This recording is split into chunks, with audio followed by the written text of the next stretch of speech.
Buenas, hola, mi nombre es Cintia Segura y voy a mostrarles un trabajo acerca de la insuficiencia hepática y el metabolismo de primer paso. La insuficiencia hepática representa la octava causa de muerte en pacientes entre los 18 y 55 años.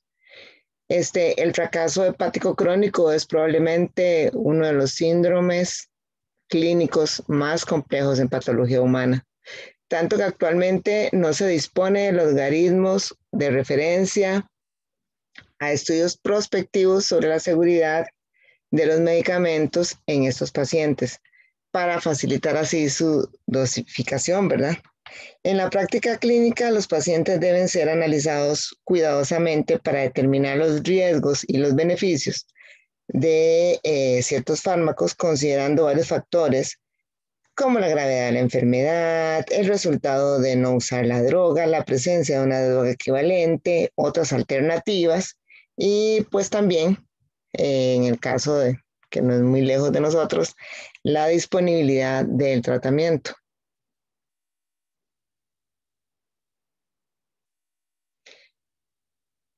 Como ya todos sabemos, el hígado tiene un papel fundamental en el metabolismo de la mayoría de los medicamentos, debido a que los procesos de extracción hepática y biliar determinan el grado y la velocidad de la eliminación de los fármacos del organismo. Al mismo tiempo, los mecanismos de primer paso van a intervenir en su biodisponibilidad.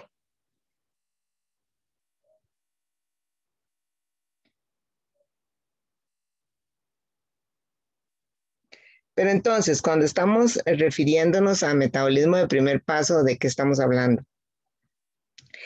Pues es el metabolismo previo que le sucede al fármaco antes de ser transportado por todo el organismo, considerando desde su ingesta y todos los factores que esto va a involucrar hasta la llegada al hígado, donde se inactiva parte del fármaco. Así que habrá un porcentaje del fármaco que no va a llegar a producir efectos cuando pase a circulación sistémica. Esto estamos hablando en un paciente normal, ¿verdad?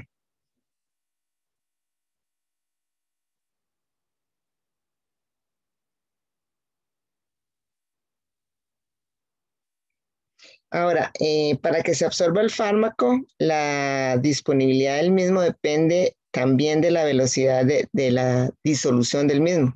El tiempo del tránsito intestinal puede afectar la absorción del fármaco, especialmente en casos de fármacos que son absorbidos por un transporte activo donde se disuelve lentamente. Por ejemplo, el caso de la vitamina B. Para maximizar el cumplimiento, el médico debe recetar suspensiones orales y tabletas masticables, por ejemplo, en niños, debido a que las formas de dosificación sólida deben ser solubles. Si la velocidad es más lenta que la absorción, se convierte en un factor limitante de velocidad.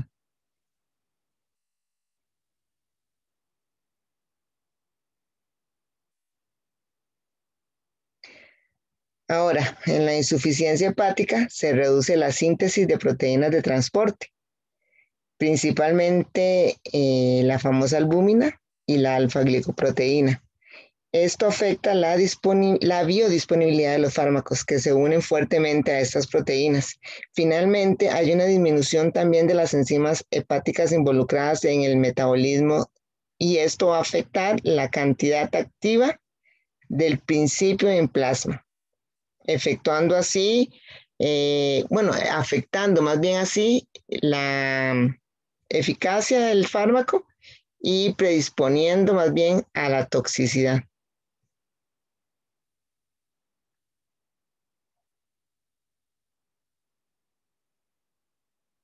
Bueno, acá estamos viendo un gráfico donde podemos ver el comportamiento esperado en un paciente con insuficiencia hepática en lo que se trata de la biodisponibilidad, ¿verdad? Sabemos que la biodisponibilidad es el grado y la velocidad con que una forma activa del fármaco o uno de sus metabolitos, ¿verdad? Ya sea el fármaco o un metabolito, accede a circulación y alcanza de esta manera el lugar de acción, la célula diana. Con una línea roja podemos ver, perdón, con la línea roja podemos ver el comportamiento normal del fármaco en un paciente sano y lo que se esperaría más bien en un paciente con insuficiencia hepática. Los fármacos administrados vía oral deben atravesar la pared intestinal y después la circulación portal hasta el hígado. Este paso es el que antes denominamos metabolismo de primer paso, ¿verdad? Por ello, muchos fármacos pueden ser metabolizados antes de que alcancen su concentración plasmática adecuada, pero la biodisponibilidad suele ser muy variable en pacientes con insuficiencia hepática.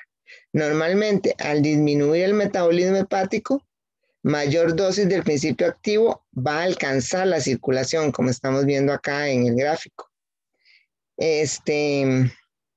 Por lo que la biodisponibilidad aumenta hasta poder llegar a ser tóxica. Además, al haber una disminución de proteínas, disminuye la unión del fármaco a estas y aumenta la concentración del fármaco libre. El volumen de distribución también va a aumentar. Al haber mayor capilaridad, habrá un tercer espacio de distribución también para el fármaco. Por tanto, la vida media de eliminación está aumentada. En un aclaramiento renal, al final disminuye.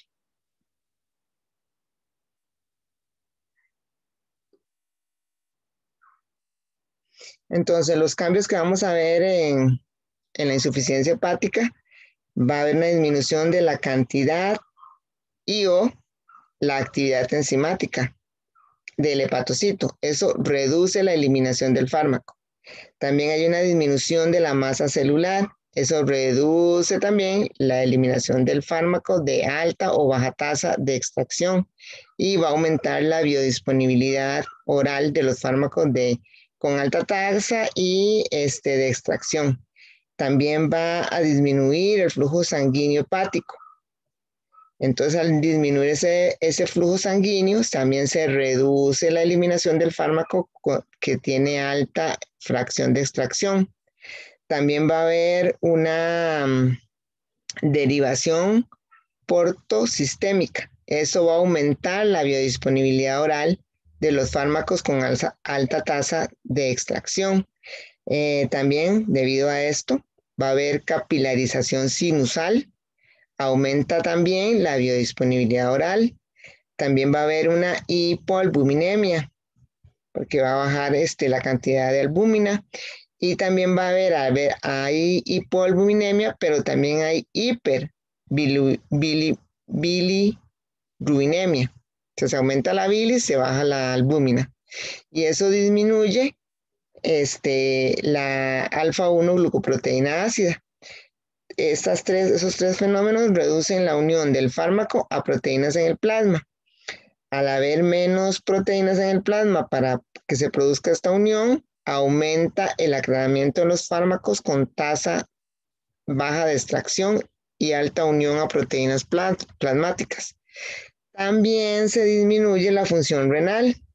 Suele pasar incluso a veces desapercibida, por lo que es conveniente mantener control del aclaramiento de creatinina.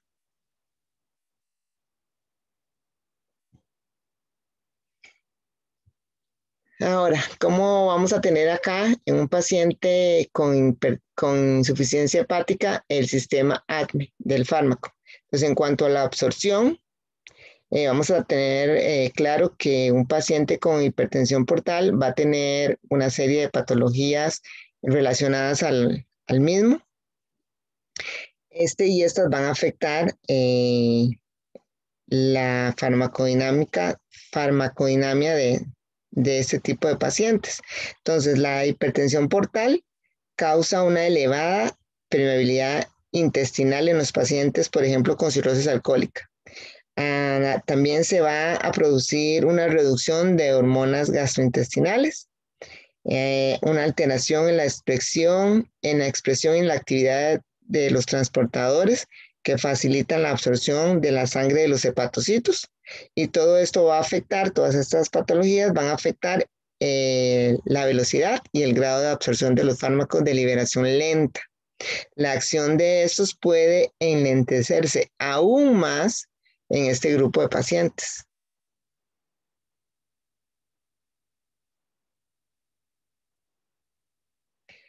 En cuanto a la distribución, la disminución de las proteínas plasmáticas, como ya vimos, en el caso de la hipoalbuminemia y la unión a estas puede alterar la distribución del fármaco.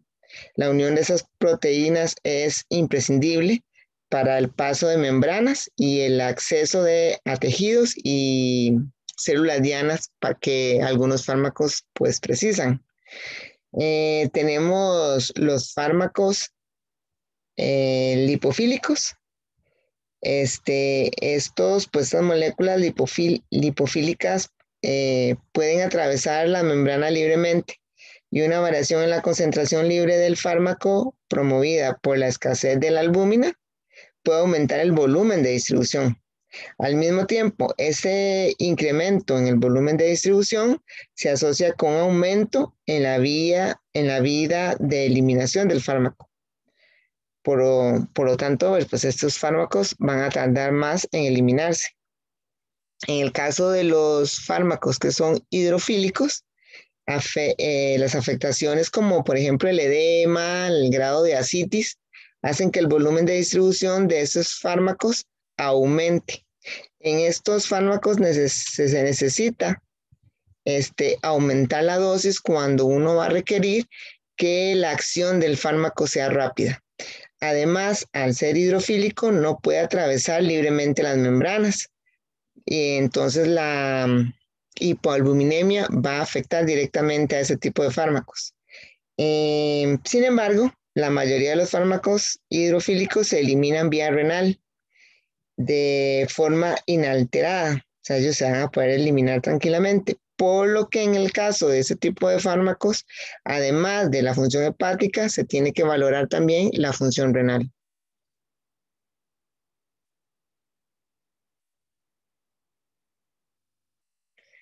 Ahora, ¿qué pasa con el metabolismo y la excreción? Se produce una reducción del aclaramiento y un aumento de la semivida del fármaco. Esto es debido a la reducción de la masa celular hepática, a la disminución de la actividad enzimática y a la disminución de la toma de oxígeno y fármacos a través del endotelio.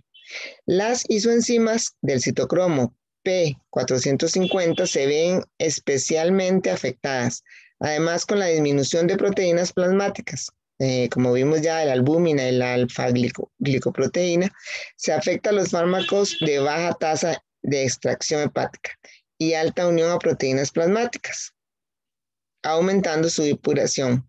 Y por último, se altera también la actividad enzimática.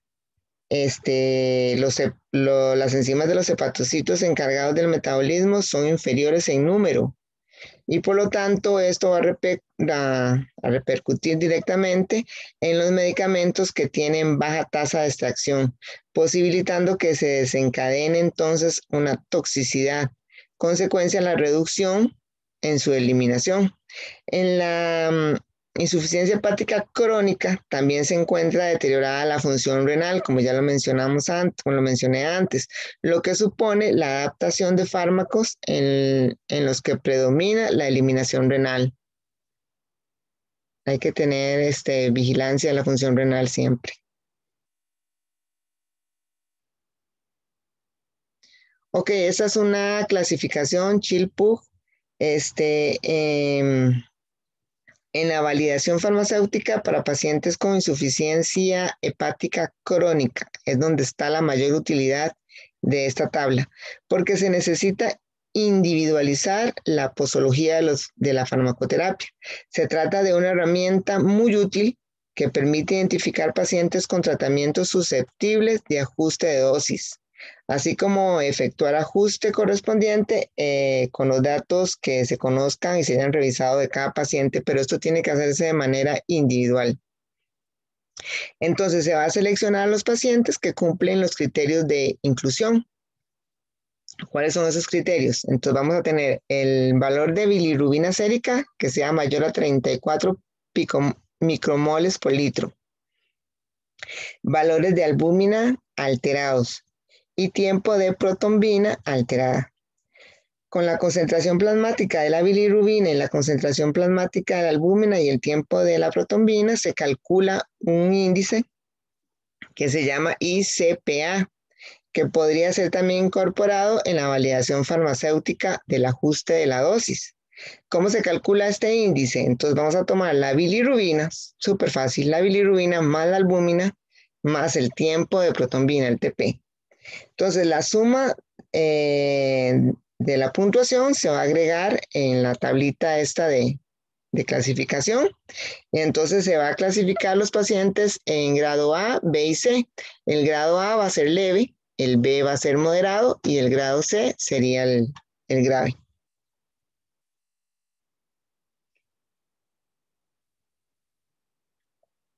Acá tenemos la tabla modificada, es exactamente lo mismo, tiene los puntos que vamos a tomar en cuenta de los valores, las unidades, pero además también eh, si el paciente tiene ascitis ausente o presente, si hay encefalopatía hepática, entonces todos estos criterios los vamos a tomar en cuenta.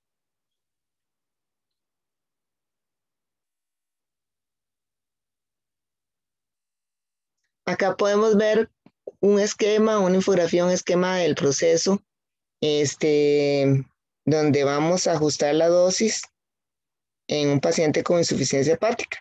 Vemos que este ajuste de dosis se hace similar al ajuste de dosis que se hace por la insuficiencia renal. En este esquema podemos ver cómo se muestra de manera esquemática el proceso que debería seguir para el ajuste de dosis. Vemos que, por ejemplo, en un paciente con insuficiencia hepática leve, que era el grupo A, que vimos anteriormente, pues no es necesario ajustar la dosis. Sin embargo, en los pacientes que están en un grupo B o C, que era moderado y grave, ahí sí es necesario ajustar la dosis.